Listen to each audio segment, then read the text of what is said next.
Hello dear students, welcome back to the story A Triumph of Surgery, where we were reading about a little dog named Tricky who was overfed by his rich mistress Mrs. Pumphrey, due to which he grew extremely fat and was really caught in such a bad situation that the dog could not even move properly. There came a time when the dog became really ill and refused to eat even its favorite food. It was then when Mrs. Pumphrey got really worried and called up Mr. Harriet, the veterinary surgeon. Mr. Harriet knew that it was necessary now to take away Tricky from Mrs. Pumphrey's household. Otherwise, he would not be able to save him at all. Therefore, he thought of an idea. He took Tricky, wrapped up in a blanket, and took the dog away with him. Mrs. Pumphrey started crying because she did not want her dog to go away. The entire household, the staff, was roused and maids rushed in and out bringing his daybed, his nightbed, favorite cushions, toys and rubber rings, breakfast bowl, lunch bowl, supper bowl. Realizing that my car would never hold all the stuff, I started to drive away. As I moved off, Mrs. Pumphrey, with a despairing cry, threw an armful of the little coats through the window. I looked in the mirror before I turned the corner of the drive. Everybody was in tears. Out on the road, I glanced down at the pathetic little animal gasping on the seat by my side. I patted the head and Tricky made a brave effort to wag his tail. Poor old lad, I said, you haven't a kick in you, but I think I know a cure for you. At Mrs. Pumphrey's household, there were the maids who were all woken up and asked to get out all of Tricky's stuff, including his daybed, nightbed, favorite cushions, toys, rubber rings, breakfast bowl, lunch bowl, and his snack bowl. Mr. Harriet knew that so much stuff won't fit in his car. So he started rushing. As the doctor was leaving with Tricky, Mrs. Pumphrey threw a lot of coats that Tricky used to wear in the car. He patted the little helpless animal, who responded by wagging his tail. The narrator then thought and told Tricky that he knew that Tricky did not have any energy left because Tricky was really unwell and was having bouts of vomiting, as well as the poor dog could not eat even his favorite meal. And therefore, the doctor wanted to take away Tricky and treat him and make him a hale and hearty dog once again. When Mr. Harriet reached the surgery, the household dogs surged round him. Tricky looked down at the noisy pack with dull eyes and when put down lay motionless on the carpet. The other dogs, after sniffing round him for a few seconds, decided he was an uninteresting object and ignored him. Why did this happen? Because Tricky was unable to react.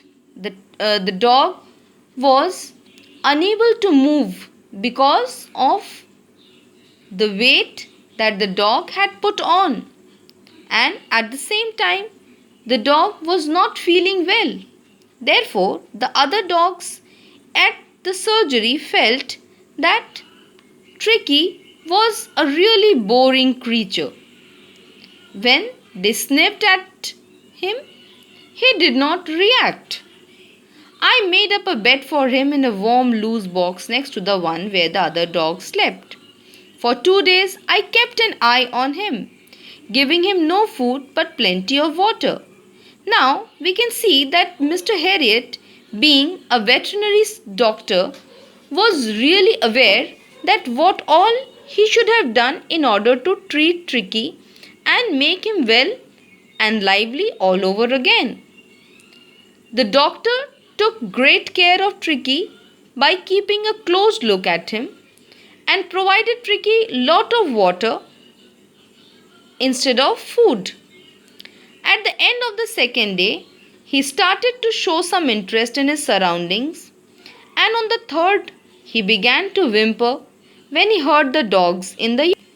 Tricky took almost a day to become normal, and by the second day, Tricky started making low, feeble sounds. That is, Tricky whimpered, made low, feeble sounds, maybe due to out of pain or unhappiness, as it was the first time that he was away from Mrs. Pumphrey.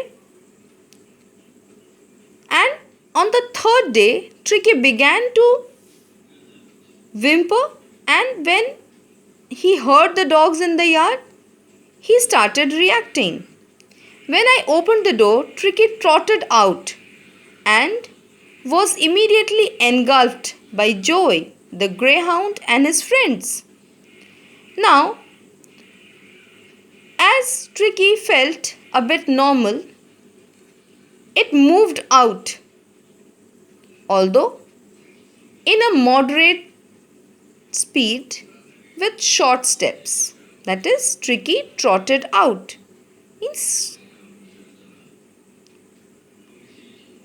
and was immediately engulfed by Joy and was immediately swept over by another dog. And we know how playful dogs are, and they are full of energy. And when a dog finds a friend in another dog, they are too eager to play with each other, to jump over each other. After rolling him over and thoroughly inspecting him, the dogs moved off down the garden, because the dogs wanted to know more about a new member in their family who was Tricky. Tricky followed them, rolling slightly with his surplus fat. Now, Tricky could not jump, roll, and move about, prancing, just like the other dogs, because of his excessive fat. But still, Tricky tried to follow the dogs. Later that day, I was present at feeding time. I watched while Tristan slopped the food into the bowls. There was the usual headlong rush, followed by the sounds of high-speed eating. Every dog knew that if he fell behind the others, he was liable to have some competition for the last part of his meal. It was the time for the dogs to enjoy their meal. Mr. Harriet at that time was watching all of them closely, especially the dog Tristan that was slopping the food. As Tristan spilled, that is slopped, or flowed the food over the edge of the containers, handling it carelessly, Mr. Harriet watched the dogs trying to finish their food in a high speed. Every dog seemed to know that if he fell behind or was left behind, the other dogs would immediately come and have his share. And thus there seemed to be a great competition among all the dogs to finish their meals.